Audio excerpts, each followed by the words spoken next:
Sir welcome नमस्कार। हमारी channel में आने के लिए। मेरा सौभाग्य मेरा सौभाग्य कहूँगा मैं इसको। नहीं, हमारा है। आप इतनी बड़ी हस्ती है कि not only you deserve but we are very eager to take your interview. तो शुरू करते हैं, लोगों को जानकारी मिले आपके बारे में। आपने अपनी कॉलेज की शिक्षा कहाँ से प्राप्त की और उस वक्त आपके करियर के लक्ष्य क्या थे? लक्ष्य की बात तो हम बाद में करेंगे। मैं मेरे बारे में आपको एक विस्तृत जानकारी देता हूँ। मैं उदयपुर जैसे एक छोटे से शहर में जन्मा और पढ़ा लिखा। मेरी प्रारंभिक शिक्षा एक मॉन्टेसरी यानी कि मिशनरी स्कूल में हुई। मैं सेंट पॉल स्कूल उदयपुर का पढ़ा हुआ छात्र रहा। मैंने विश्वविद्यालय भी वहीं भोपाल नोबल्स कॉलेज से पढ़ा और उसके बाद मैं फैकल्टी ऑफ मैनेजमेंट स्टडीज़ में मैनेजमेंट पढ़ने गया।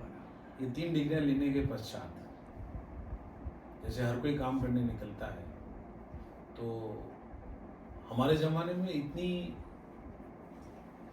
चुनौतियाँ नहीं हुआ करती थी, लेकिन उतने रोजगार के साधन भी नहीं थे। हमारे दौर में अगर आप इंजीनियर बन गए तो अच्छा है, आप डॉक्टर बन गए तो अच्छा है, आप फौज में चले गए तो अच्छा है।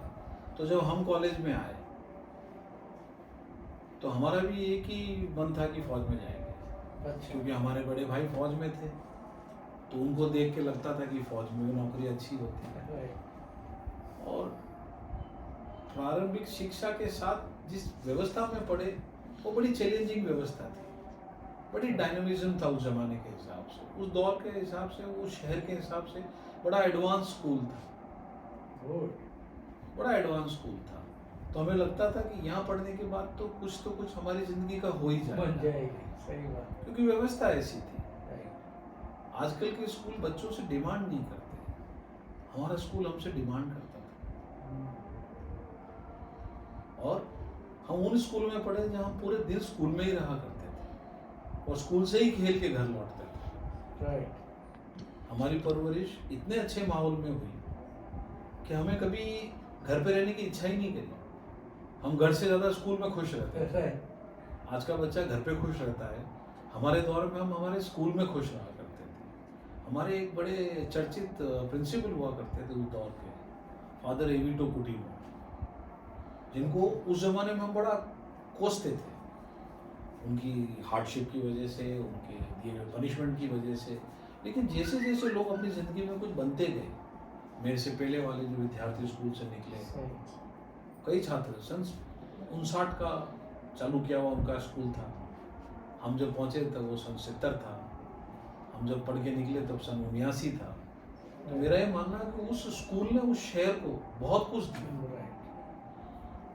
तो जहाँ आप कहते हैं सपनों की बात, तो सपने तो उस स्कूल ने ही देखना सिखा दिया था। If you want to achieve big, dream big. अगर आपको कुछ बड़ा करना है तो बड़ा सोचो। सही। अगर आपको 10 में से 10 लाने हैं तो आपको 10 में से 10 लाने हैं, और 10 में 10 लाने के लिए आपका जो प्रयास है वही प्रयास आपको जिंदगी में सफल बनाता है। सही। और प्रयास करेंगे तो सपने अपने आप सफल होते हैं। हमने फौज का सपना देखा था, फौज में नहीं नाकाम रहे हुए, तो जिंदगी ने कहीं और सफल कर दिया। सही बात। जिंदगी तो प्रयासों को ही सफल करती है, ऐसा मेरा मानना है, मेरी व्यक्तिगत राय है। नहीं, आपका सोचना सही है। मेरी व्यक्तिगत राय ये कहती है कि प्रयास ही सपनों को पूरा करते हैं, सपने अपने आप से पूरे नहीं होते। सपने तो हर कोई रख लेता है, आईएएस बनना है, आईपीएस बनना है, तो उसके पीछे जो मेहनत लगती है। हाँ, तो हमारे दौर में व्यक्ति यही सब चीज़ों के लिए ट्राई करता था।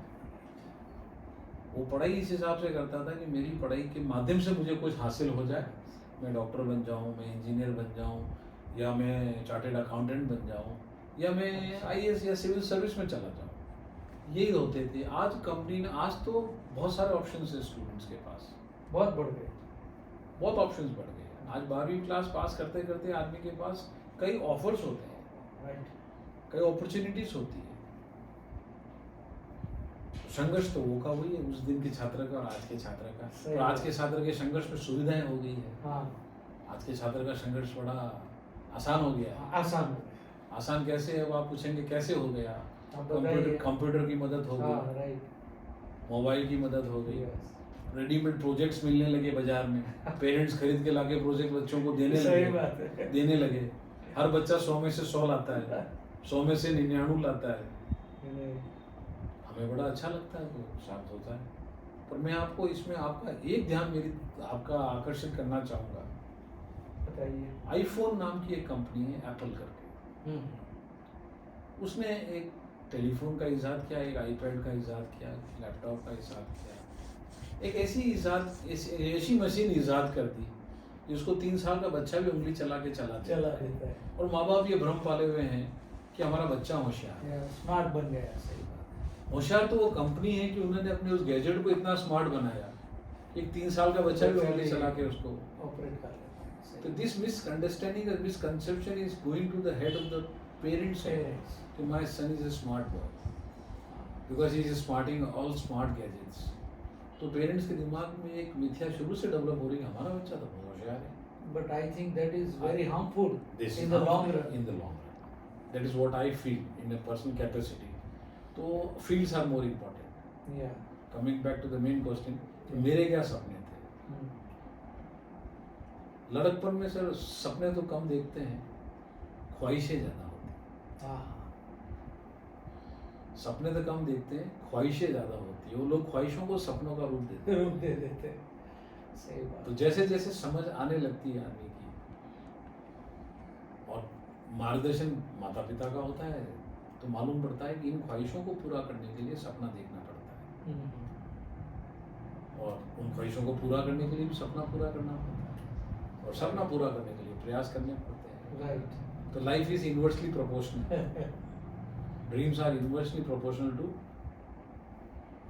Efforts. Efforts. This is what I feel. और मैं अपने अपने लेवल पे अपने हिसाब से एफर्ट्स करता गया। हम अकेले ही चले थे जाने में मंजिल मगर, लोग मिलते गए, कारवां कारवां बनता बनता गया। गया, और आज आपके सामने बैठे हैं, इस मुकाम पे हैं। Right, sir. अभी आपने बहुत सारी बातें की, सपने, गोल्स, लेकिन स्पेशली आपने मैनेजमेंट का क्षेत्र क्यों चुना और कब, वो मोमेंट क्या था? It was by default oh, how I came to management. Right. जज्बा फौजी बनने का था, जज्बा आईएएस बनने का था। राइट। इसको पढ़ाई को करते करते जब उसमें कामयाबी हासिल नहीं हुई, हमारे प्रयास विफल हुए, तो मैनेजमेंट हम मैनेजमेंट में हमको पहली सीटी पे जब हम प्रबंधन महाविद्यालय में पढ़ने के लिए पहुंचे और हमको मैनेजमेंट का एंट्रेंस पास किया, तो राइट। हमने फिर उसी को हमारा ध्येय और गोल बना ध्येय लिया बना लिया। कि हम इसी में आपको आगे बढ़ेंगे। राइट। और हमने होटल मैनेजमेंट पढ़ा और होटल में हमको जॉब मिल गई, और हमारे करियर की शुरुआत हमने एक छोटे से होटल से चालू की एज अ समर जॉब, हम्म। और फिर आज यहाँ है। मतलब कि सपने कुछ और थे, लेकिन जो अपने रास्ते में आया तो उसको भी अपना एक सपना बना के उसमें मेहनत करते चले गए और आज इस मकाम पे पहुंचे। आप जब कुछ करते हैं तभी आपको मालूम पड़ता है कि आप क्या बेहतर कर सकते हैं। सोचने में और करने में बहुत अंतर होता है। हमने सोचा, किसी सोच को अंजाम देने का प्रयास किया, उन प्रयासों में विफल हुए, फिर कुछ दूसरे प्रयास किए, उन प्रयासों का आप मैनेजमेंट की पढ़ाई कह सकते हैं। कभी कभी ऐसा होता है कि कुछ बनना चाहते हैं। मैंने ऐसे कई किस्से सुने हैं कि कोई कहाँ से आके फिल्म इंडस्ट्री में आ जाता है, पहले पुलिस ऑफिसर था, उसमें आता, तो उसमें कोई जानता नहीं है। जब वो उसमें पढ़ता है और कुछ हासिल करता है, तब उस आदमी को लगता है कि मैं इसके लायक था, अपने में ये चीज पड़ी हुई थी। आप जब सफल होने लगते हैं किसी चीज में, तो आपको लगता है कि मैं इसमें बेहतर हूँ, right. And that's how growth comes across. उसके लिए किस प्रकार की मानसिकता के गुणों या योग्यता की आवश्यकता है, स्पेशली मैनेजमेंट में? qualities we require to be a good, excellent manager? Qualities for a good, excellent managers. Either I believe with मेरी अपनी पर्सनल राय जो है, Definitely. मेरी अपनी राय वही चाहिए आपको. मैनेजमेंट की डेफिनेशंस तो कई बड़े बड़े मेरे से पहले विद्वानों ने दी है. मेरे जो एक आत्मीय गुरु थे मेरे पिता, और उसके बाद मैं जिनके बीच में सबसे बहुत नज़दीक रह के मैंने काम किया, वो श्री अरविंद सिंह मेवाड़ थे. उनकी दी हुई एक डेफिनेशन थी, वो मैनेजमेंट को बोलते थे मैन विथ एज मेंट यानी कि क्रिएट करना. और आदमी उम्र के साथ ही कुछ क्रिएट कर पाता है. तो जिसे मैनेजमेंट रहना है, करना है, उसे पहले तो करेज टू क्रिएट, कुछ क्रिएट करने की हिम्मत होनी चाहिए कि मैं कुछ क्रिएट करना चाहता हूँ. और विथ एज वो क्रिएशन जो है एक बहुत बड़ा रूप ले लेती है. और हम आज जिस जगह पहुंचे इतने सालों के प्रयासों के बाद, वो उसी का परिणाम, उसी सोच का परिणाम कि उम्र के साथ हम कुछ न कुछ क्रिएट करते गए. चाहे वो हमारी डिग्रियों को जोड़ना हो, हमारी क्वालिफिकेशन को जोड़ना हो, या हमारे एक्सपीरियंसेस को इकट्ठा करना हो. और एक ऑर्गेनाइजेशन से दूसरे ऑर्गेनाइजेशन तीसरे ऑर्गेनाइजेशन, हम हर रोज ग्रो करते हैं. राइट. हर रोज कुछ लेके निकलते हैं. बट मोटे तौर पर मैनेजमेंट को इस तरह से लोग सोचते हैं कि something to manage people, manage an organization, उसको चलाना. तो आप कुछ तो दूसरा कह रहे हैं. मैं वही कह रहा हूँ, क्रिएट करने की बात होती है. राइट. क्रिएट कब होता है आदमी? जब आप प्लान करते हैं, राइट, आप कुछ एग्जीक्यूट करते हैं, फिर उसको डेलीगेट करते हैं, फिर उसको मॉनिटर करते हैं, उसके बाद ही तो कंक्लूजन आता है, तभी तो चीज क्रिएट होती है. तो this all steps are part of But creation. people forget, they only define management as monitoring. वो कॉपी बुक मैनेजमेंट. Right. आज आप उठा के किसी भी साइट पे जाएंगे, Right. आप हर आदमी आपको लीडर मिलेगा, कोचिंग इंस्ट्रक्टर मिलेगा. Managers are born, they are not made. एक फिलॉसफी ये भी है, some people are born managers. Definitely, I also believe that. मेरा अपना व्यक्तिगत ये राय है, बिकॉज मैंने मेरे अपने बॉस को देखा था, उन्होंने हम जैसे लोगों को उस जमाने में मौका दिया जब हम सुपरवाइजरी लेवल पे काम कर रहे थे, and he brought us directly to the manager level, and ये कह के कि let them cook in their own juice. Yes. They will come out with something. Right. ये कुछ कर पाएंगे, कुछ करेंगे. इसलिए मैं उनको इतना आदर से और एक अलग ही लेवल पे उनको देखता हूँ कि मौका देने वाले लोग कम होते हैं. तो जो आपको मौका दे, आपको साबित करने का मौका दे, आपके स्किल्स को इम्प्लीमेंट करने का मौका दे, वही सही मायने में गुरु है. सही.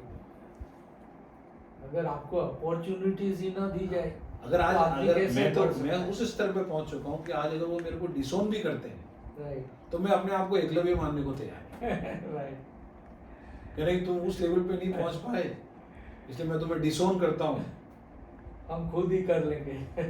मैं वो अगर मेरे को डिसोन भी कर देंगे, मैं उनको गुरु मानता हूँ. सही. उनकी हर हॉबी को ऑब्जर्व करता था, उनकी रीडिंग हॉबी को देखता था, उनके म्यूजिक के टेस्ट को देखता था. तो मैंने उस दौर पे मेरे पिता को भी जब घर पे देखा तो उनमें भी वही हॉबी थी जो मेरे बॉस में थी. सही. तो मेरे को घर पे भी ट्यूटर मिला और ऑफिस में भी ट्यूटर मिला. Very fortunate. Very fortunate. और अगर मेरे साथ लाइफ में कुछ अनहोनी भी हुई है, अच्छा, जो मेरे आसपास के लोग जानते हैं, वो मेरी अपनी गलतियां हैं जिसको मैं इट हैपेंस और मैं उसको एक्सेप्ट करता हूँ. यही कारण है मेरी ग्रोथ का. Acceptance is biggest thing. Accept your fault, move forward. Management का बेसिक रूल ही सही है. फेलियर्स की तरफ मत देखो, आगे फॉलो इट अप. अगर आप स्ट्रॉन्ग फॉलोअप्स वाले आदमी हैं तो आप एक अच्छे मैनेजर हैं.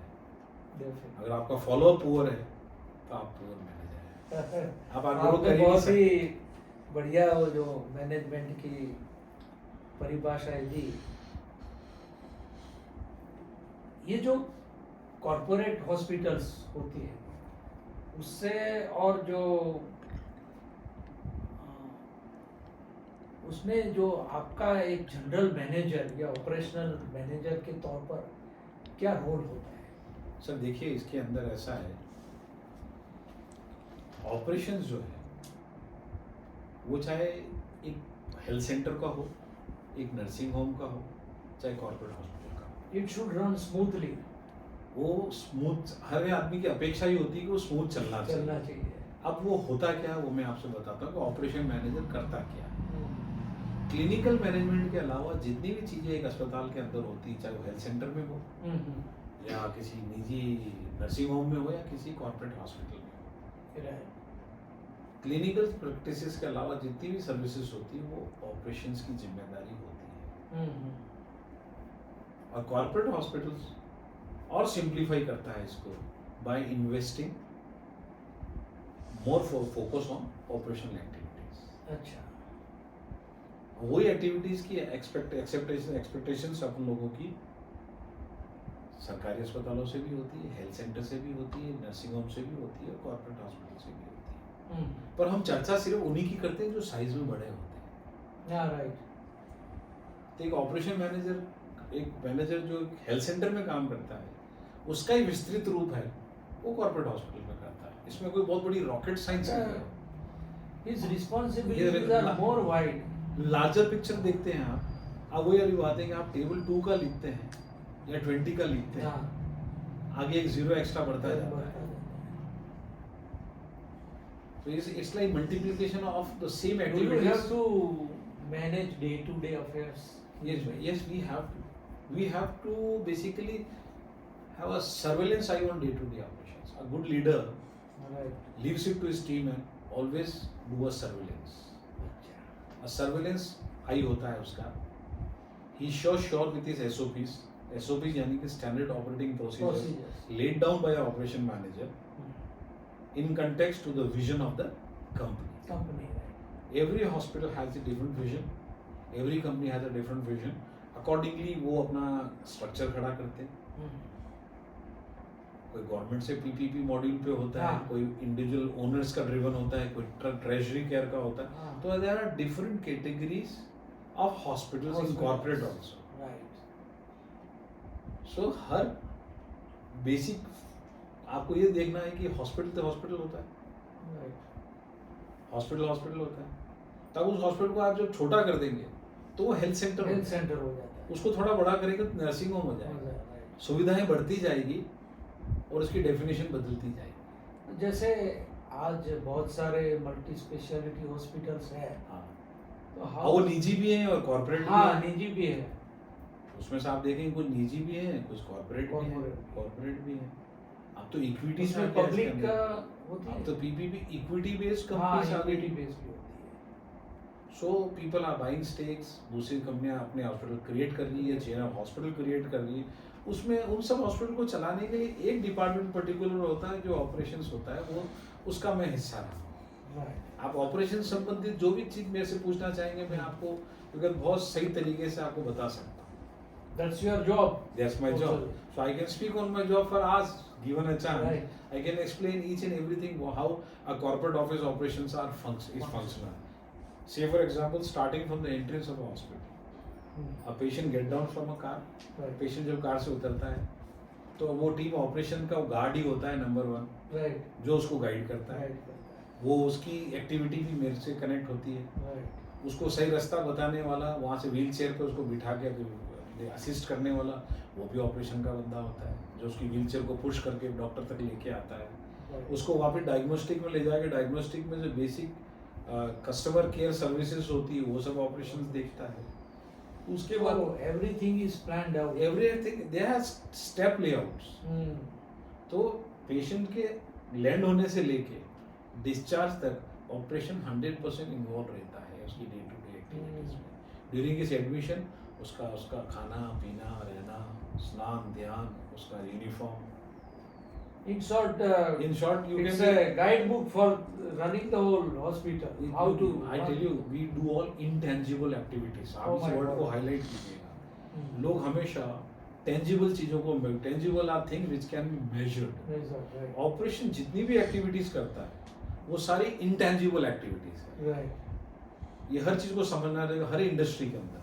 हाँ। जो भी लोग ऑपरेशंस कर रहे हैं, specially hospitals, they are doing all intangible activities, इसीलिए उनका काम नजर नहीं आता, नजर क्योंकि नहीं वो आता। मेजर नहीं हो सकता। उनको मेजर करने के लिए सिर्फ एक पेशेंट फीडबैक होता है। कि उस भाई patient- अच्छा हॉस्पिटल है, अच्छा है इसमें। बढ़िया है, हाँ। but the अगर- reason अगर- behind अगर कोई- that is अगर- hard work of all this operational managing सही and फरमाया, बिल्कुल सही, enthusiasm. बिल्कुल सही फरमाया। इसमें बहुत सिंसियरिटी की। अगर कोई अस्पताल कामयाब हो रहा है तो दो ही चीजों पे हो सकता है, उस हॉस्पिटल का डॉक्टर, और डॉक्टर कब कामयाब होगा? जब he has a strong infrastructure, strong support. Support. तो बात सर मेरी बात, मैं आपको सॉरी No, no, बीच में इसको काट रहा हूँ इस बात को। हाउ मैंने अपने नेक्स्ट क्वेश्चन पे भी आता हूँ आपके। सबसे इम्पोर्टेंट चीज जो है वो है doctor.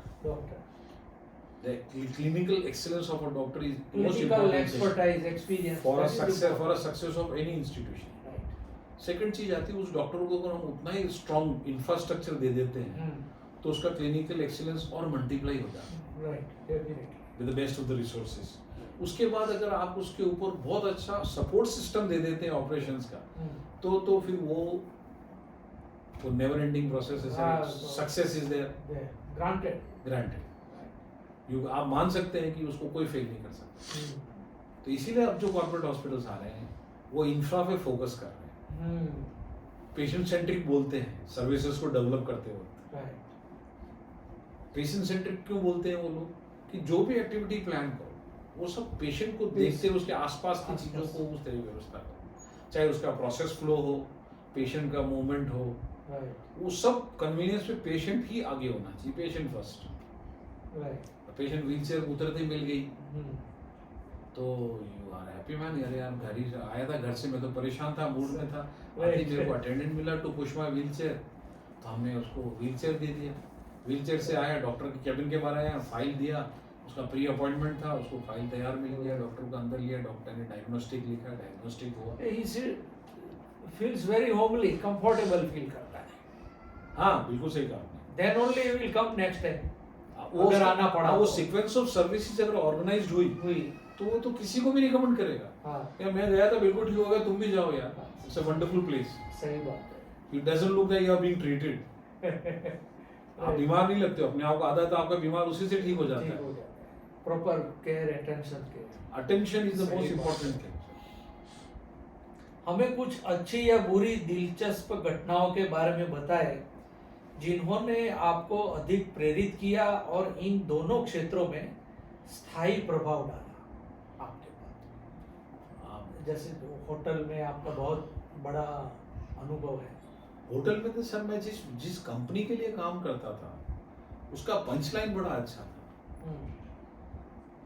Manage by Maharaja as a managing director, the company itself was experience the original. हम हेरिटेज होटल्स के ऊपर काम कर रहे थे, तो हमारा जो ऑरा मैनेजमेंट था, हम ऐसे झंडे के नीचे खड़े थे जो हमेशा लहराता ही रहता था। राइट। ऐसी कोई ऐसा दिलचस्प फंक्शन था। घटनाएं बनी? अब घटनाएं सर इतनी सारी है कि मैं अगर आपको इंसिडेंट टू इंसिडेंट सुनाना चाहूँ Right. तो I was a privileged boy working under such a privileged man that I was able to see and meet who of this country. Oh my. I was lucky enough to see Ratan Tata at a distance. His interaction with my boss, standing next to his chair, isn't it? Very We see encouraging. Henry Kissinger, Robert Blackwell, ये कुछ ऐसी हस्तियां जिनको हमने service दिया, lady कॉनिंगम, ऐसे कई नाम हिंदुस्तान में बड़े-बड़े इंडस्ट्रियलिस्ट हैं। और जो जिन प्रॉपर्टीज में मैं काम करता था वो विश्व की बड़ी खूबसूरत प्रॉपर्टियां थी। Right. शिव निवास पैलेस, फतेह प्रकाश पैलेस, जग मंदिर आइलैंड, तो एचआरएच हिस्टोरिक रिसोर्ट होटल्स जिसके लिए हमने कई सालों तक काम किया, वो खुद ही हमारा ट्रेनिंग ग्राउंड भी था और काम करने का भी जो ट्रेनिंग ग्राउंड ही था। And the Maharaja was ahead of times. What was the name of Maharaja? Arvind Singh Mewar, Arvind Singh. he was ahead of his times. Right. When we left that company and we went to other companies, we realized what we have left behind. Right. And must admit in front of this camera that what we left behind, we came to acknowledge it when we to other companies, to the business hotels, where we saw the functioning, we saw the vision of the bosses, owners. That day we came to know the boss. He was not able to deliver certain things to us, because of which we are out.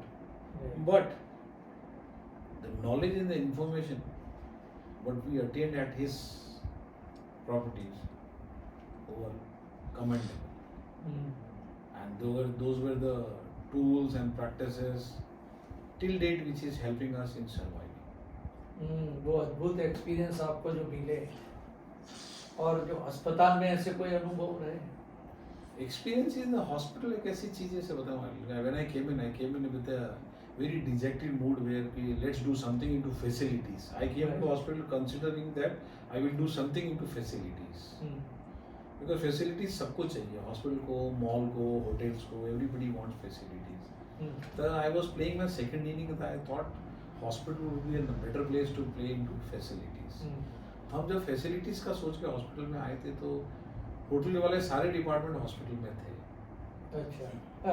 तो हमने उस tool को यहाँ implement किया हमारे existing, मेरे पास organisation Zydus में जहाँ मैं काम करता था, वहाँ मैंने होटल के कई स्टैंडर्ड प्रैक्टिसेस को इम्प्लीमेंट किया और मेरे को काफ़ी कामयाबी मिली और बच्चों को काम करने में बड़ी आसानी हुई. मैं बड़े गर्व के फख्र के साथ ऑन रिकॉर्ड ये बात कह सकता हूँ कि जाइडस हॉस्पिटल अहमदाबाद में पहला हॉस्पिटल था जिसने इन हाउस इंजीनियरिंग चालू किया. अच्छा.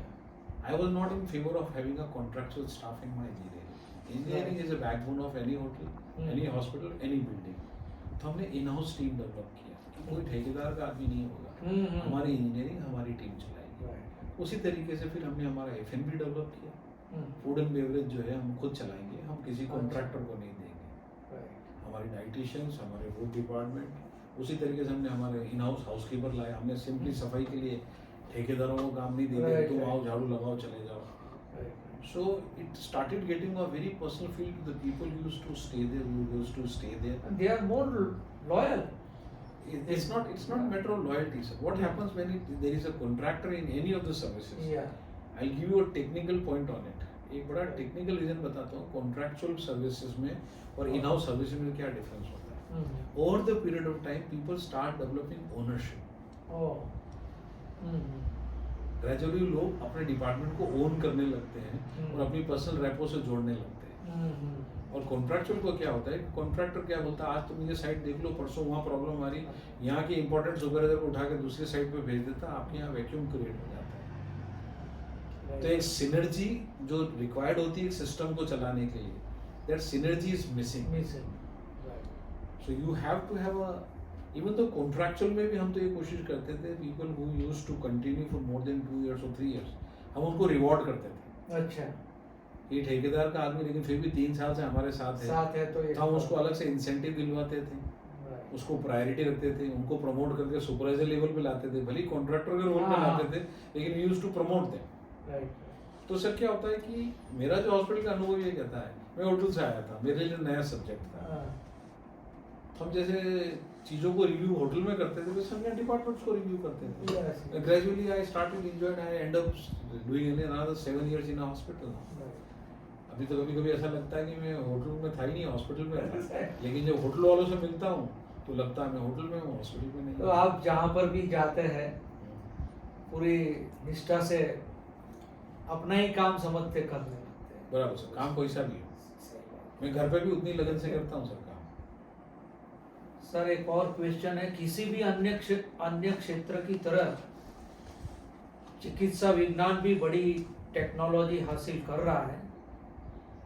दर्शकों के लिए इसे अपने अस्पतालों में लागू करने की आपकी रणनीति क्या है? उपचार के लिए ऐसी कुछ उन्नत टेक्नोलॉजी पर कुछ प्रकाश डालें. सर ये जो विषय है एक क्लिनिकल विषय है. राइट. और मोस्ट ऑफ द हॉस्पिटल, जितने भी अस्पताल जो जहाँ मैं काम कर रहा हूँ, वे जहाँ मैंने काम किया वहाँ पे तकरीबन सभी मशीनें इंटरनेशनल स्टैंडर्ड्स की है. And who decides कि भाई It's the we want to the strategist, the CEO of the hospital decides Hmm. the technicalities along with the owner's vision. अच्छा. What they want to procure it. First So of all, this is not a part of your this is never a part of operation. Operation उसकी सिर्फ साफ सफाई और upkeep रखता है machine. यो आप नहीं डिसाइड करते नहीं, कि ये टेक्निक आई है, टेक्नोलॉजी आई है. टेक्नोलॉजी इज कम्प्लीटली सर इसके लिए डिपार्टमेंट होता है बायोमेडिकल इंजीनियर. Right. वो इक्विपमेंट को इंस्टॉल करता है, इम्प्लीमेंट करता है और रिकमेंड करता है कि सर बाजार में ये नया आया है, ये टेक्नोलॉजी अपग्रेड हुई है. वो अपने सीईओ को अपग्रेड करता है, अपडेट करता है. Right. और आउटकम्स जो होते हैं सीईओ का डॉक्टर का डिस्कशन के बाद doctors are the people who decides what technology to be adopted. Advancement of technology, change of technology Right. और any upgradation of softwares, Right. running software, these all are decided by doctors. So, doctors को assist करने के लिए biomedical team होती है और इन सबको lead करने के लिए सीईओ होता है. Chief तो ऐसा ही Executive वो Officer. दवाइयों में भी ऐसा हो. दवाई में भी ऐसा ही होता है सर. हम ऑपरेशनल पार्ट, डिस्पेंसिंग पार्ट हम लोग मैनेज करते हैं ऑपरेशन टीम वाले. बट जो टेक्निकल पार्ट होता है प्रोक्योरमेंट अपने आप में एक अलग डिपार्टमेंट होता है सर. प्रोक्योरमेंट डिपार्टमेंट होता है. प्रोक्योरमेंट में आपका कुछ लेना प्रोक्योरमेंट देना में नहीं हमारा कोई लेना नहीं देना रहता है. Procurement is completely done by purchase department. Specialist अच्छा. लोग होते हैं उसके लिए और वो लोग रिपोर्ट करते हैं सीईओ को. Right. तो सीईओ कोई भी लेकिन टेक्निकल आप वही तो देखते होंगे ना कि वो बराबर चल रहा है या नहीं. हम सर ब्रेकेजेस देखते हैं, डैमेजेस देखते हैं, सिक्योरिटी देखते हैं. अब ऑपरेशन क्या क्या देखता है मैं आपको विस्तृत में वो बताऊंगा तो आपको अपने आप क्लियर हो जाएगा टेक्निकल क्या वो देखता है और ऑपरेशन क्या देखता है. वही हमारे हाँ, दर्शकों के सर, लिए बहुत सबसे जरूरी इम्पोर्टेंट है. चीज सर ऑपरेशन डिपार्टमेंट जो है सही बात है. ऑपरेशन देखता है सिक्योरिटी, सुविधा, सिक्योरिटी देखता है, पेशेंट की कस्टमर केयर सेवाएं जो ओपीडी के अंदर पेशेंट आते हैं आउट पेशेंट में हाँ. उनकी सारी सेवाओं की देखभाल ऑपरेशन डिपार्टमेंट करता है जो कि कस्टमर केयर डिपार्टमेंट होता है. Right. पेशेंट आया उसको रिसीव करना, उसका बिल बनाना, उसको डॉक्टर को दिखाना, फिर उसको वापस डायग्नोस्टिक के लिए गाइड करना, गाइड करके उसको लैब के सारी गाइडेंस जो प्रोवाइड की जाती है वो ऑपरेशन के द्वारा कराई जाती तो सर एक जैसे कोई पेशेंट को कुछ दिक्कत हुई है. हाँ. तो whom should he complain कि ऑपरेशंस में So, कि oper- फिर सर- क्योंकि ज्यादातर लोग डॉक्टर से ताल्लुकात रखते सर, हैं डॉक्टर कि से- रिसेप्शन में बैठा है बोल देते हैं नहीं सर. हमका ये है वो है. सर क्या होता है कि हर डिपार्टमेंट में हर सेक्शन के ऊपर बैठे हुए एक सेक्शन सुपरवाइजर होता है और उसके ऊपर एक डीएम होता है, ड्यूटी मैनेजर, राइट. जो राउंड द क्लॉक फ्लोर पे होता है. उसके कॉमन नंबर सब जगह सर्कुलेटेड होते हैं और हाईलाइटेड होते हैं. अच्छा. इन केस ऑफ क्या होता है सर उसमें एस्केलेशन लेवल होता है, लेवल 1 लेवल 2. राइट. अगर आपको किसी भी प्रकार की असुविधा होती है आप बोर्ड पे देख के वो फ़ोन करेंगे, उस आदमी आपको उत्तर देता है. उसके बाद एक डीएम ड्यूटी मैनेजर का डेस्क होता है जो ड्यूटी मैनेजर को आप संपर्क कर सकते हैं. ये हर अस्पताल में होता है सर, सरकारी अस्पतालों में भी होता है. वो बात अलग है कि वो व्यक्ति अपनी जगह पे मिले ना मिले वो व्यक्ति से व्यक्ति डिपेंड करता है. बाकी व्यवस्था सर कॉल भी कोई रिसीव करे ना करे और भी वो कोई कहीं रिसीव पे नहीं ऐसा ये सब वो होता है, व्यक्तियों पर डिपेंड करता है जिनको आप शॉर्टलिस्ट करके अपनी टीम में रखते हो. Right. उन पे निर्भर करता है कि उन सेवाओं का क्या रूप बनेगा या बिगड़ेगा, उस पर निर्भर करता है.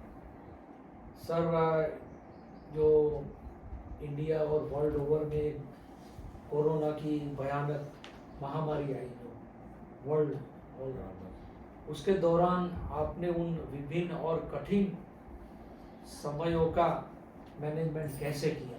सर मैं वेरी क्रूशियल क्रक्स तो ये रहा सर कि जानकारी के अभाव में हम लोग भी उतने ही कंफ्यूज थे जितना पेशेंट था. और अस्पताल होने के नाते हमारे साथ टेक्निकल टीम थी जो हमको एजुकेट करती थी. अकॉर्डिंगली हम हमारे स्टाफ को एजुकेट करते थे और उसके अनुसार हम पेशेंट की देखभाल करते थे. बड़ा कठिन समय था सर, उसको याद करके भी आज किसी भी व्यक्ति की रूह कांप जाती है. और हमारी कंपनी तो एक ऐसी दवाई का डिस्ट्रीब्यूशन कर रही थी जिसके लिए 2 किलोमीटर लंबी लाइन थी. हाँ मैंने सुना था. उस 2 किलोमीटर लंबी लाइन रेमडेसिविर एक इंजेक्शन था जो हमारी कंपनी के यहाँ से डिस्पेंस हो रहा था. उसके लिए गवर्नमेंट के अपने नियम कायदे थे, उनको हम फॉलो कर रहे थे. पुलिस प्रशासन हमारे साथ था, शहर का सारा प्रशासन ही हमारे साथ था. हेल्थ भी हमारे साथ था, प्रिकॉशनरी भी हमारे साथ था, हमारी सेफ्टी के लिए भी पुलिस तैनात थी, और जो पेशेंट लाइन में थे उन चीज़ों को मैनेज करते करते मैं खुद 2 बार कोरोना का शिकार हुआ। Oh my God. और किस्मतवश मेरी पत्नी को लगा और हम स्वस्थ रहे, और ईश्वर ने हमको किसी भी प्रकार की कोई हानि नहीं होने दी, हम खुशकिस्मत रहे। लेकिन सबसे दुख की बात उस दौरान यही लगती थी कि हम एक ऐसी पोजीशन पे होते हुए भी किसी की मदद नहीं कर पा रहे थे। मदद इसलिए नहीं कर पा रहे थे कि उस दिन मुझे लगा कि इस देश में अनुशासन की कमी तो है ही, तो वो ऐसे खतरनाक समय में और पराकाष्ठा में लोग जाके अनुशासनहीन हो गए, डिसिप्लिन लोगों का खत्म हो गया।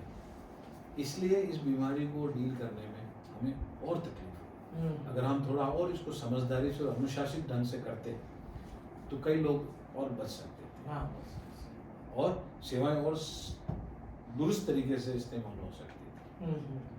अब हम आपको बताते हैं कि महामारी में डर कैसे बढ़ता है। ये प्रश्न आपने भी नहीं सोचा होगा। जब इस प्रकार की महामारी होती है तो किसी सिविल अस्पताल के बाहर एक पत्रकार क्या करता है, 15 एम्बुलेंस की लाइन है, वो उसका फोटो खींचता है, दिखा देता है और अखबार पे दिखाता है। अब सर 15 एम्बुलेंस में 15 पेशेंट आए होंगे। हाँ, मैं अनुमानित आपको एक हाँ। स्टडी बता रहा हूँ आपको, जो मैंने अनुभव किया। 15 एम्बुलेंस में 15 पेशेंट आए होंगे। 15 एम्बुलेंसों को खड़ी रहने के लिए कितनी जगह चाहिए? 15 एम्बुलेंस, एक 15 मीटर की, 15 फीट की एक एम्बुलेंस है, तो मैं अगर 25 फीट के हिसाब से भी 15 एम्बुलेंस, तो 300 मीटर की लाइन लंबी हो गई। हम 15 पेशेंट को अंदर लेने के लिए एक्स्ट्रा टाइम लगेगा। उसी तरीके से बाहर, अंदर से 15 आदमी बाहर निकलेंगे तब ये 15 अंदर जाएंगे। तो हम वैकल्पिक व्यवस्था जो करते हैं, मेरा ये मानना है उसको हमें वापस दोहराना चाहिए। उस एक्टिविटी को ड्रिल की तरह दोहराना चाहिए कि हम जो वैकल्पिक व्यवस्था करते हैं वो सिर्फ इसलिए करते हैं हम कि हमको करके देखना है बस। हम दिल से उस वैकल्पिक व्यवस्था के ऊपर कोई रिपोर्ट नहीं करते। मैं कहता हूँ वो एक केस स्टडी की तरह स्कूलों में और कॉलेजों में पढ़ाया जाना चाहिए। एक वैकल्पिक व्यवस्था हेल्थ और हाइजीन को लेके स्कूलों में एक विषय होना चाहिए। डेफिनेटली। इसके साथ साथ एक कोर्स और स्कूलों में पढ़ाया जाना चाहिए। एज ए एडमिनिस्ट्रेटर मैं आपको जानकारी दे रहा हूँ, फायर फाइटिंग हर स्कूल का अनिवार्य एक सब्जेक्ट होना चाहिए, और बदलती हुई टेक्नोलॉजी के साथ बच्चों को अवगत कराया जाए। खास तौर पे जो 8वीं से लेके 12वीं क्लास के बोर्ड का एग्जाम पास करता है, वो SUPW में आदमी को, बच्चों को फायर ट्रेनिंग करेगा। फायर और BLS के 2 एग्जाम बच्चा 12वीं क्लास पास करते करते कर लेना चाहिए था, उसको 12वीं पास नहीं समझना चाहिए। कंपलसरी आप लाना, कंपलसरी इट शुड बी कि ये 2 पेपर आपको पास करने हैं, practical plus drill plus written exams. ये 2 चीज़ें होगी तभी आगे जाके चाहे वो बिल्डर बने, चाहे वो इंजीनियर बने, सेल्फ डिसिप्लिन आएगा। आप जहाँ शिक्षित कर सकते हैं व्यक्ति को, वहाँ नहीं कर रहे हैं। जहाँ शिक्षित कर सकते हैं वहाँ व्यक्ति को शिक्षित नहीं कर रहे हैं। वही वाली बात है कि हम चेक पोस्ट पे जा रहे हैं, हमारा व्हीकल स्कैन हो रहा है, हमारा पैसा कट रहा है फास्टैग पे, हम संतुष्ट हैं, हम निकल गए। तो RTO चाहे तो व्हीकल वहीं चेक कर सकता है, और हाईवे पर रोक के उसको गाड़ी चेक करने की आवश्यकता नहीं। ये 2 उदाहरण हैं कि हम जहाँ चेक पोस्ट पे हमारा इंश्योरेंस चेक हो सकता है, हमारी गाड़ी की फिटनेस चेक हो सकती है, और वहीं साइड में यार्ड बना दिया जाए, आप गाड़ियाँ खड़ी कर दो, हम आपको यहाँ प्लम्बर भी देते हैं, इलेक्ट्रिशियन भी देते हैं, आप अपनी गाड़ी फिट करके आगे ले जाइए। सही बात है। तो मेरा ये मानना है कि नैतिक शिक्षा की आवश्यकता ज़्यादा बहुत जरूरी है, और नैतिकता में सिर्फ मॉरल साइंस नहीं पढ़ाना, टेक्निकल साइंस पढ़ाना। आदमी टेक्निकली जब साउंड होगा तो मॉरली अपने आप ही साउंड हो जाएगा। आदमी मॉरल की बात जब करता है जब वो टेक्निकली साउंड नहीं होता। अगर आप टेक्निकली साउंड है तो आप मॉरल साइंस की बात नहीं, कोई जरूरत ही नहीं है। ये जो पेंडेमिक हुआ कोरोना का, तो जो सरकार ने उस टाइम बहुत से कानून नीति सब बनाते रहते थे, हर 2 दिन कानून अलग अलग आते थे, जैसे डीमोनेटाइजेशन की। तो ये जो नीतियाँ जो सरकार की थी, उसने आपके काम के में मदद की या फिर दुविधा बनी? सर जहाँ तक Was it a help or hindrance? नहीं, it was never N hindrance. सरकारी एजेंसी हिंड्रेंस कभी नहीं थी, हम्म, क्योंकि हेल्थ केयर में मेजर कंट्रोल्स हैं सरकार के पास ही है। प्राइवेट प्लेयर्स तो बहुत कम है। हम्म, आज अपोलो जैसा बड़ा चेन 10,000 बेड मेंटेन करता है, मणिपाल जैसा 10,000 बेड करता है, हमारे जहाँ छोटा सा अस्पताल 1,000 बेड मेंटेन करता है अक्रॉस गुजरात। right, तो ये एक उदाहरण के लिए। हम्म, पर सरकार तो इस बीमारी के बारे में जानकारी किसको थी? किसी को नहीं थी। That जैसे- was the main trouble. जैसे जैसे रिसर्च आती गई वैसे वैसे इम्प्लीमेंट करती गई। पर जो महामारी का डर फैला, डर, लोग मर भी रहे थे, डर भी। मर भी रहे थे और डर भी रहे थे। पर अब जहाँ इम्यूनिटी जिस कंट्री का, हम तो फिर कम मरे, क्यों मरेगा? इम्यूनिटी ज्यादा थी शायद। क्यों? कि हम ऐसी व्यवस्था में जन्मे हैं, ऐसी व्यवस्था में पले बड़े हैं कि हमको सर्दी जुकाम लेके तो हम घूमते हैं। तो जब ये रोग आया, जैसे जैसे जानकारी सरकार के पास आती गई, वो जुटाती गई, हमको देती गई। और डरा हुआ आदमी क्या करता? सिर्फ बचने की उम्मीद करता। तो हर आदमी को जीने की उम्मीद नहीं थी, बचने की उम्मीद थी। मैं बच जाऊं बस, उसको उम्मीद थी कि आगे कुछ इलाज आ जाएगा। इलाज तो अभी भी कोई आदमी ये नहीं कह रहा बाजार में कि कोरोना का इलाज कोरोना मिल का गया इलाज है। मिल गया है। अभी तो ये बातें हो रही है कि क्रोसिन खा लो। ये जो वैक्सीनेशन हुआ है उससे हार्ट के डेथ रेट में बढ़ोतरी हुई है, ऐसा ये सर सब एजम्पशंस है, assumption है। कोई सॉलिड कोई तर्क साथ एविडेंस के साथ Evidence इम्प्लीमेंट है। नहीं। ये सिर्फ सर वो जैसे कहते हैं ना, मीडिया गिमिक्स जिसे हाँ। कहते हैं कि वर्ड टू वर्ड। सर, निजी स्वास्थ्य देखभाल उद्योग ने कोरोना महामारी से क्या सीख ली? What you learn from this? जो सरकार ने तो जो सीखा नहीं सीखा अलग बात है, आपने जो प्राइवेट इस में है हेल्थ केयर में, आपने क्या सीखा? हर अस्पताल ऑक्सीजन बैंक बनाने की सोचने लगा, नंबर 1। हर अस्पताल आइसोलेशन बनाने की सोचने लगा। अच्छा, आइसोलेशन। छोटा से छोटा नर्सिंग होम भी अपने यहाँ 1-2 आइसोलेशन रूम बनाने लगा।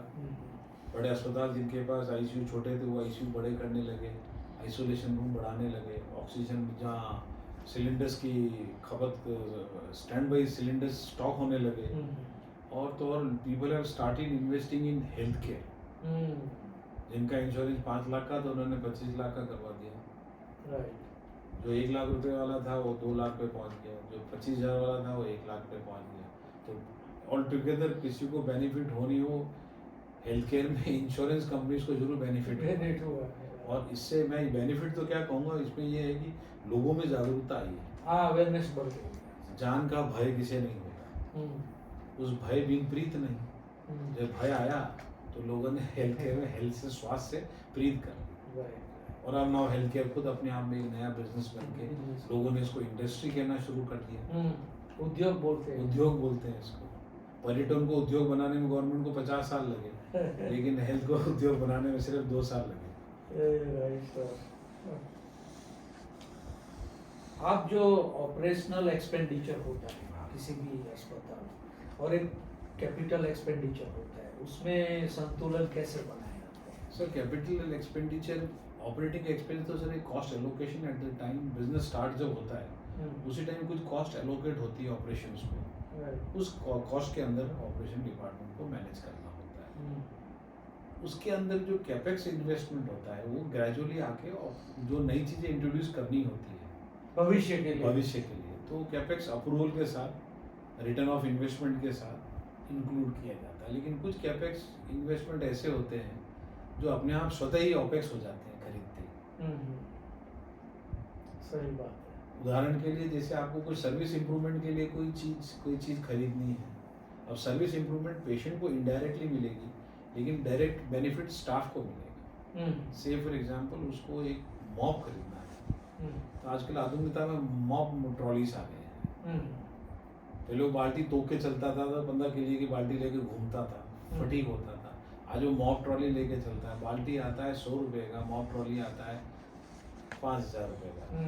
तो that is an capex cost, but it is convenience to the patient as well as the convenience to the staff also. तो जो फटीक लेवल कम होता है तो आपकी स्टाफ का ऑप्टिमम यूटिलाइजेशन बढ़ जाता है, उसका आउटपुट बढ़ जाता है। तो ऑपेक्स और कैपेक्स का एक सर वो टिपिकल सा रिलेशन है। Does it come in your purview? Yes, मेरे डिपार्टमेंट का Balance. हाँ यस, उसका मेरे को बैलेंस करना पड़ेगा। अगर मेरा उसका आरओआई जो है और उसका how important it is to make that investment, I have to convince with my approach to my bosses that this is required. और यहाँ कितनी बार फ्रस्ट्रेशंस भी डेवलप होते हैं। एक opex manager need something and is been asked no you can't, you manage it, that's where the rift arises. कुछ budgetary restriction, budget restrictions तो generally opex बड़ा होता है या ये सर ऑपरेटिंग एक्सपेंस तो कैपेक्स तो सर हर साल ऐड ऑन होता जाता है। यानी कैपिटल नेचर का एक्सपेंडिचर हर साल तो होता नहीं होता। और जहाँ जो चीज़ों की जरूरत होती है ब्रेकडाउन्स होते हैं, लेकिन उसमें ब्रेकडाउन्स के अगेंस्ट जो आपकी इन्वेस्टमेंट जाता है वो है तो ऑपेक्स एक्सपेंस, लेकिन फाइनेंस को हमेशा कैपेक्स में काउंट करता है। तो ये डिफरेंस सर, ये रिफ्ट तो हमेशा ऑपरेशंस के और फाइनेंस के रहती है। Operations keep demanding because intangible है और फाइनेंस को सिर्फ टेंजिबल चीजें नजर आती है। तो ऑपरेशंस के लिए चैलेंज हमेशा रहता है कि कैसे कन्विंस करूं। आपने मशीन पे पैड 3 बार घुमाया, पैड घिस गया, ये इतना कितना घिस रहे हो, और वो उसको मेजर नहीं कर सकते कि सर दिन में 3 बार चलता था, आजकल मैं 6 बार चला रहा हूँ। तो since it is unmeasurable things, तो इनके एक्सपेंसेस को हमेशा लोगों को हायर साइड लगता है। ऑपरेशन एक्टिविटीज हमेशा सर स्क्रूटनी पे रहती है। सफाई का कोई मेजरिंग टर्म नहीं है। अब तो ऐसे ऐसे इक्विपमेंट आ गए हैं सर, लेजर पेन देख के आप डाल के चेक कर सकते हैं ये फोन पे डस्टिंग हुआ कि नहीं हुआ। So checking have gone to that level where you are going to have lights which will show you नहीं आपने यहाँ कपड़ा नहीं मारा। सही बात। सो स्टैंडर्ड्स आप क्या बेंचमार्क, आपका बेंचमार्क क्या है, अकॉर्डिंग टू क्या लेवल रखना चाहते हैं, according to benchmark sir capital expenses decide होते हैं।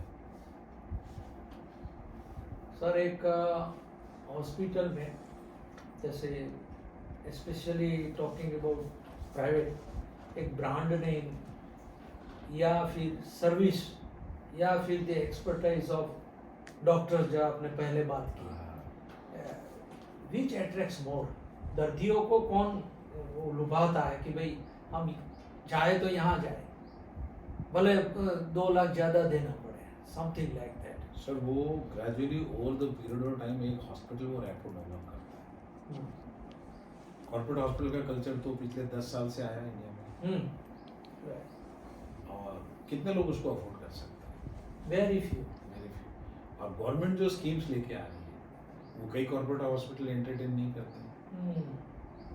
हाँ, कई हॉस्पिटल कॉर्पोरेट हैं जो गवर्नमेंट की स्कीम्स को एंटरटेन नहीं करते हैं, तो उनका क्लाइंटेल ही अलग है। Brand is always important. Brand वही डेवलप कर पाता है जो सर्विस दे पाता है। सर्विस वही दे पाता है जिसके पास डॉक्टर बहुत अच्छे होते हैं। तो इनिशियली जब मैंने आपको पहले जैसे कहा था कि डॉक्टर सबसे इम्पोर्टेंट फैक्टर है, आपने बोला था doctor is the USP of this trade, और डॉक्टर को अच्छा परफॉर्म कर पाता है वो गवर्नमेंट में भी कर पाएगा, पीएससी में भी कर पाएगा, अगर उसका इंफ्रा उतना ही स्ट्रांग होगा, सपोर्ट अच्छा। और बाकी ये इनकी परफॉर्मेंस सर इनके सोल और इनके कॉशियस पर डिपेंड करती है। डॉक्टरों का अपना चित्त क्या कहता है, उसकी आत्मा उसके क्या कहती है, उस पे उसकी from inside how good he is. Health sector completely depend on doctors आत्मनिर्भरता है, उसका कॉन्शियस क्या अलाउ करता है और वो कैसे काम करना चाहता है उस पर, बिकॉज मैन मैनेजमेंट में मैन सबसे इम्पोर्टेंट है। आप मैन मटेरियल और मूवमेंट तीनों पढ़ते हैं मैनेजमेंट में, लेकिन मैन का मूवमेंट ही सही नहीं होगा तो मटेरियल क्या काम का। सही और बात। किसको मैनेज करोगे आप? तो मैन का मूवमेंट राइट कैसे करा जाए, वो मैन के ऊपर खुद पर डिपेंड करता राइट। है। It completely comes for individual characters. अब जो बड़े बड़े डॉक्टर्स हैं, बड़े बड़ी सर्जरीज करते हैं, बड़ी बड़ी क्रिटिकल लोगों को ठीक कर देते हैं, तो आफ्टर ऑल सर आर्ट तो है। हाँ, they are magicians, I call them, they are God right. I also believe they are next to God. Next to God. At times God तो इनडायरेक्टली आएगा, लेकिन वो डायरेक्टली आके आपको ठीक करके चला जाता है। ये सर बिल्कुल एक अध्यात्म का विषय है। हाँ, राइट। अगर डॉक्टरों के ऊपर बात कर दी जाए ना, तो it will become more like a spiritual thing. बड़ा दर्शन का विषय है डॉक्टर। चिकित्सा पद्धति जो है और चिकित्सक हैं, चिकित्सकों की जिंदगी है। Playing the role of God, तो उसमें हाँ। अगर वो जितना तत्व हाँ, बढ़े हाँ। तो अच्छा काम होगा। सर, एक पूछना है कि आजकल के जो युवा लोग हैं, तो ये जो निजी सेवा क्षेत्र है मेडिकल का, उसमें स्पेशली इन मैनेजमेंट जॉब की कितनी संभावना होती मतलब जॉब मिल जाता है? आपका कहने का मतलब हेल्थ केयर में क्या? है? हाँ, हेल्थ केयर में। सो हेल्थ केयर में तो संभावना है। आप तो आने वाले टाइम में जो कि हेल्थ केयर का है, we are living in a materialistic paradise, right. I call it. भौतिकता के परम पे जी रहे हैं हम लोग। तो सबसे ज्यादा आदमी को अपनी आवश्यकता पड़ने वाली है तो चिकित्सकों की और चिकित्सा की पड़ने वाली है। हाँ, वो तो है, लेकिन उसमें जैसे आप कर रहे हैं मैनेजमेंट, तो उसमें इसमें कई सरकार ने कई प्रकार के कोर्सेज चला रखे चला हैं। कई लोग एमएचए करके आते हैं, मास्टर्स इन हॉस्पिटल एडमिनिस्ट्रेशन करके आते हैं। अच्छा। कोई आईआईपीएचएम आप पे गांधीनगर के अंदर बहुत अच्छा एक इंस्टीट्यूट है, मिस्टर मालवंकर मैनेज कर रहे हैं, बड़ा खूबसूरत इंस्टीट्यूट है वो। बाकायदा पर फिजियो इसमें हेल्थ केयर के अंदर दुनिया भर के डिप्लोमा कराता है, कोर्सेज करवाता है, नर्सिंग कोर्सेज करवाता है। अच्छा। Opportunities considering the capabilities of individuals बहुत सारी हैं। सही बात। आपकी काबिलियत के आधार पे आपके लिए बहुत काम है हेल्थ केयर। डिपेंडिंग कि आपको शहर का एसपी बनना है, पुलिस में सिपाही भी बनते हैं, सही है। एसपी भी बनते हैं, सब इंस्पेक्टर भी बनते हैं। उसी तरीके से हेल्थ केयर में भी आप अगर डॉक्टर बन सकते हैं तो आप डॉक्टर बनिए, और आप तो सर आप मैनेजर नहीं, आप बायोमेडिकल इंजीनियर बनिए। राइट। हर लेवल पे आप लैब टेक्नीशियन बनिए, आप लैबोरेटरिस्ट बनिए, आप रेडियोलॉजिस्ट बनिए। बहुत सारे स्कोप है। बहुत सारे स्कोप्स हैं। Basically there are number of courses, technical courses. Echo machine operate करने के लिए इको ऑपरेट मशीन है, सीटी मशीन ऑपरेट करने के लिए सीटी टेक्नीशियन है, radio machine operate radio technicians है, एक्सरे मशीन के लिए एक्सरे टेक्नीशियंस है। So there are hell lot of opportunities. आप ईएमटी टेक्नीशियन बन गए, इमरजेंसी टेक्नीशियन, इमरजेंसी एम्बुलेंस के साथ चलते हैं। डिपेंड करता है आपकी अपनी काबिलियत पे, आपके प्रयासों पे और आपकी लगन पे, आप क्या करना चाहते हैं। बाकी there are number of opportunities. आप कैशियर बन के भी जिंदगी निकालते हैं लोग बैंक में। आप हॉस्पिटल में भी कैशियर बन सकते हैं, बिलिंग कर सकते हैं, बिलिंग एक्सपर्ट बन सकते हैं। आप फार्मेसी में करियर ले सकते हैं, फार्मासिस्ट बन सकते हैं। बहुत सारा स्कोप। बहुत सारा स्कोप। स्कोप तो सिर्फ सब जगह है हिंदुस्तान में। प्रॉब्लम क्या है कि मेरे को ढूंढना नहीं ढूंढना नहीं है, हार्डवर्क भी नहीं कर रहा है। मैं बाबा अमरनाथ के दर्शन करने जाऊं और मुझे सीधा पे अमरनाथ के सामने खड़ा कर दे। सर, जहाँ तक मैनेजमेंट का सवाल है कि ये अस्पतालों में जो कि एक सस्ती चिकित्सा और उत्कृष्ट सेवा, तो उसमें कैसे बैलेंस रह पाता है कि आप चीप मेडिकल सर्विसेज देना तो चाहते हैं लेकिन भी अच्छी भी देना चाहते हैं, तो ये एक चुनौती जैसा हो जाता है, स्पेशली प्राइवेट हॉस्पिटल। सर, सस्ता और महंगा बिल्कुल वैसे ही है जैसे बाकी वस्तुओं के ऊपर होता है। सस्ता चिकित्सा ही सस्ती क्यों चाहिए, मेरा पहला प्रश्न ये है। Very good. मेरा पहला प्रश्न ये है, आपको चिकित्सा सस्ती क्यों चाहिए? तो पहले हमें ये सोचना होगा चिकित्सा सस्ती हो कैसे। ये सब लोग अभी तो मुफ्त मांग रहे हैं, specially I will talk about Delhi कि भाई मोहल्ला क्लिनिक, देते हैं, हम फ्री सेवा देते हैं, सस्ती नहीं फ्री चाहते हैं। मैं समझ गया सर। आप तो उसमें इसमें अच्छा देना और मुफ्त में देना, तो नहीं, how is it possible? Sir मैं आपको इस बात में इसका ध्यान कहीं और ले जाना चाहूँगा। आप इस चीज़ में चिकित्सा क्षेत्र में ऐसे कई देश हैं जहाँ लोगों को कुछ भी पैसा पे नहीं करना पड़ता। ऑस्ट्रेलिया एक कंट्री है जहाँ हर आदमी का इलाज इंश्योरेंस कंपनी देती है। अच्छा, डॉक्टर को फीस भी डायरेक्ट इंश्योरेंस कंपनी से Insurance। जाती है। आपका इंश्योरेंस कार्ड होता है, नंबर होता है, डॉक्टर को डायरेक्ट फीस वहाँ से मिलती है। तो वहाँ प्राइस कंट्रोल मैकेनिक्स जो है गवर्नमेंट कंट्रोल करती है। हमारे यहाँ है it's a mixed economy. Right. हम बचपन में जो पढ़ते थे कि भारत एक मिक्स्ड इकोनॉमी देश हाँ, है। वो तो पर अभी जो व्यवस्था है, मेरी अपनी राय में, we are heading towards a capitalist economy, capital. जहाँ उसी बिजनेस को गवर्नमेंट भी कर रही है, उसी बिजनेस को कंट्रोलिंग एजेंसी भी कर रही है और प्राइवेट सेक्टर भी कर रहा है।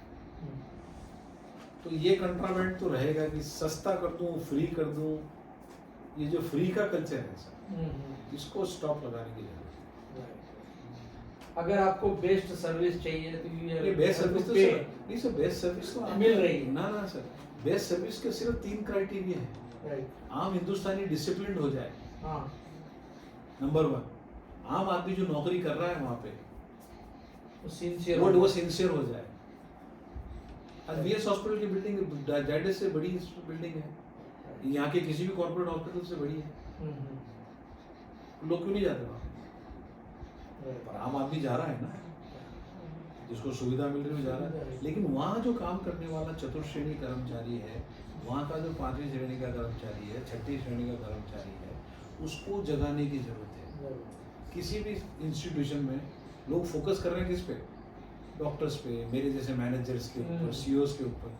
हमें फोकस करने की जरूरत है हमारे चतुर्थ श्रेणी कर्मचारी के ऊपर। उसको क्या तकलीफ है, उसका लगेज रूम कहाँ है,